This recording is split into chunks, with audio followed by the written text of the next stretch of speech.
Hello everyone.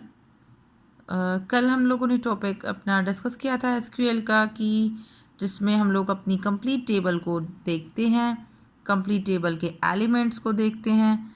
ठीक है, वो वाला हम लोगों ने क्वेरी कंप्लीट कर ली थी कि अगर हमें पूरी टेबल देखनी है तो सेलेक्ट स्टार फ्रॉम टेबल का नाम लिख देंगे।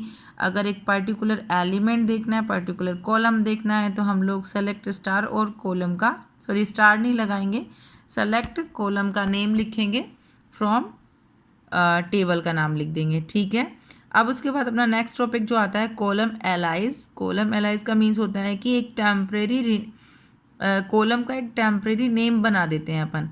तो जैसे मान लो बहुत से कॉलम्स होते हैं जो कि बहुत बड़े बड़े होते हैं, हम लोग जिस टाइम पे टेबल बनाते हैं तो कॉलम अपन बहुत बड़ा बना देते हैं ताकि अपन को उसका अच्छे से समझ में आ सके कि इस कॉलम में क्या है ना। लेकिन हम लोग क्या करते हैं, इतने बड़े कॉलम को बार बार में लिखते हुए हमें प्रॉब्लम होती है। दैट्स वाई हम उस टेबल की कॉलम को रिनेम कर देते हैं, मतलब एक उसका एलाइज नेम बना देते हैं, जिसका यूज़ क्या होता है कि जो कि रेफरेंस देता है उस स्पेसिफिक कॉलम को। ठीक है, रेफरेंस देता है स्पेसिफिक कॉलम का मतलब जैसे सपोज करो कि कोई टेबल बनाई थी, उसमें एक कॉलम बनाया था ज्वाइनिंग डेट।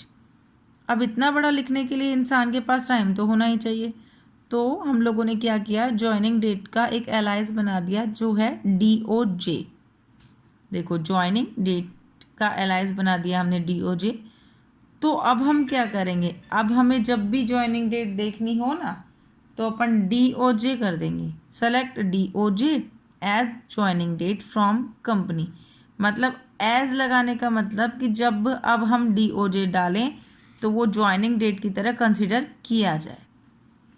अब इसमें क्या हो गया, इसमें ये हो गया कि ज्वाइनिंग डेट को हम लोग DOJ की तरीके से यूज़ कर सकते हैं। तो जहाँ पर भी हमें ज्वाइनिंग डेट देनी हो वहाँ पर हम क्या लिख सकते हैं, DOJ।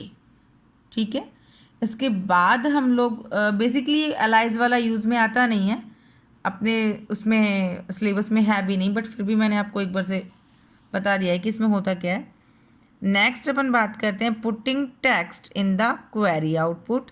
अब ये समझो ये क्या कहती है, ये कहता है कि कई बार ऐसा होता है कि आपको टेबल की एक स्पेसिफिक क्वेरी में, पूरी क्वेरी में एक ही आंसर लिखना, एक ही टेक्स्ट लिखना होता है। सपोज़ करो कि आप लोगों के स्कूल की एक लिस्ट बनानी है हमने और उसमें ऊपर स्कूल का नाम डालना है, तो सभी बच्चे सनील एकेडमी ही डालेंगे। तो हम क्या करें, हम एक ऐसा क्वेरी बना दें जिसमें हम लोगों को स्कूल का नेम वाला जो कॉलम है उसमें एक ही टेक्स्ट डालें और सब में वही टेक्स्ट आ जाए। समझ रहे हैं आप?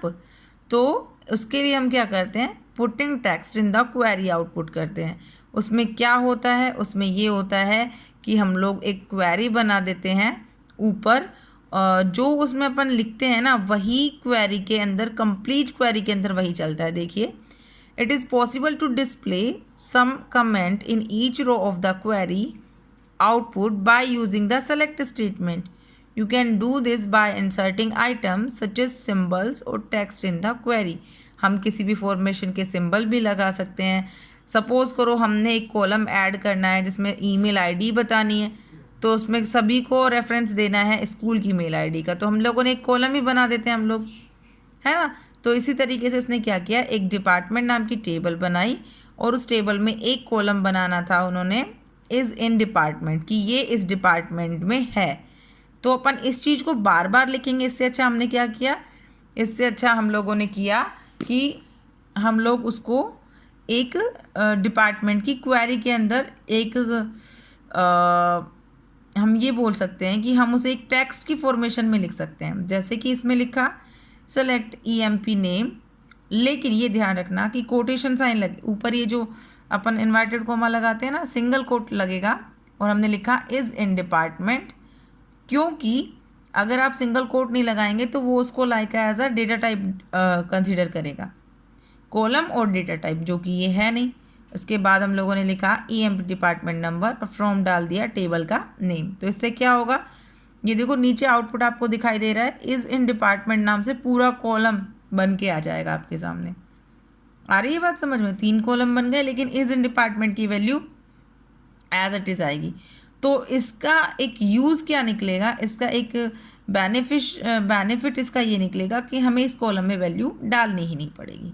ठीक है, अब इसके बाद अपन अपने नेक्स्ट टॉपिक पर चलते हैं। ये जो दोनों क्वेरी बताई है मैंने, ये बेसिकली हम लोगों के कोर्स में है नहीं। अब अपना मेन टॉपिक पर आते हैं, एलिमिनेटिंग रिडंडेंट डेटा। रिडंडेंट्स का मतलब होता है डुप्लीकेशन, मतलब किसी भी कंटेंट को रिपीट होने से बचाने के लिए हम क्या करेंगे, एलिमिनेट कर देंगे रिडंडेंट डेटा को, है ना। मतलब हमने एक कोई भी डेटा ऐसा डाला जो बार बार में रिपीट हो रहा है, तो अपन क्या करेंगे, उसके आगे डिस्टिंक्ट कीवर्ड लगा देंगे, जिससे कि वो क्या करेगा, डुप्लीकेट डेटा जो एक ही डेटा बार बार में अकर हो रहा है तो उस डेटा को वहाँ से हटाकर उसे एक ही डेटा की तरीके से काउंट करेगा।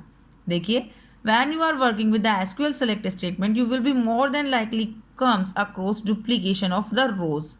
आप लोग जब भी रिजल्ट देखते हैं तो हर ऐसा कोई फील्ड नहीं है जिसमें आपकी डुप्लीकेशन नहीं होती डेटा की। तो उस डुप्लीकेशन से बचाने के लिए हम या तो उस पर अलग अलग कंस्ट्रेंट लगाते हैं, कंस्ट्रेंट और कीज़ आपको बाद में पढ़ने को मिलेंगी। लेकिन अगर हम सिंपली बात करें तो एसक्यूएल में एक कीवर्ड है जिसको अपन बोलते हैं डिस्टिंक्ट कीवर्ड। कौन सा कीवर्ड होता है, डिस्टिंक्ट कीवर्ड। ठीक है, ये एक कीवर्ड ऐसा होता है जो कि रिमूव करता है डुप्लीकेसी रो को, कि क्या करता है, रिजल्ट में डुप्लीकेसी कॉलम और रो को हटा देता है और फैच करता है यूनिक वैल्यू को, यूनिक रिकॉर्ड को। ठीक है, अब इसमें हम करते क्या है, इसका सिंटैक्स देखिए, select distinct column name from table name. जिस कॉलम पर डुप्लीकेशन हटाना है उस कॉलम के नाम को आपको लिखना होगा। एग्जाम्पल देखिए, सपोज कीजिए कोई भी एक कंपनी नाम से टेबल है, उसमें अपन को एम्प्लॉय के डिपार्टमेंट नंबर के अंदर जो भी डुप्लीकेशन डेटा है उसे डिस्टिंक्ट करना है।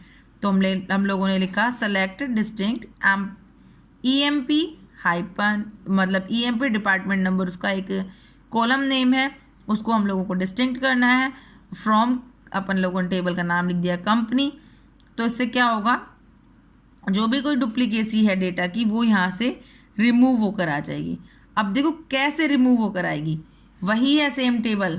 टेबल कौन सी, ये वाली, देखो डिपार्टमेंट नंबर था, ये वाली टेबल थी अपनी company table.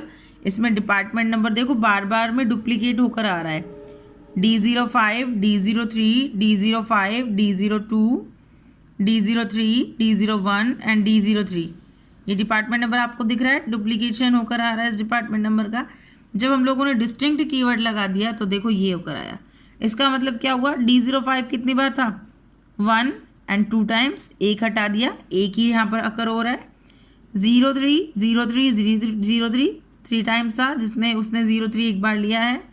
Same as it is 02 एक ही बार था, 02 दिखा दिया है, और 01, मतलब जो 03 और 05 का जो डेटा एक्स्ट्रा आ रहा था, जो डुप्लीकेट डेटा था, उसे यहाँ से हटा दिया गया है। ठीक है, ये यहाँ तक आपका हो गया है कंप्लीट। इसे आप कंप्लीट कर लीजिए। अगर आपको लिखने में प्रॉब्लम होती है तो मुझे मैसेज कर दो, मैं आपको पिक क्लिक करके सेंड कर दूँगी। ठीक है, अपना वर्क अप टू डेट रखिए, कंप्लीट कीजिए। Thank you.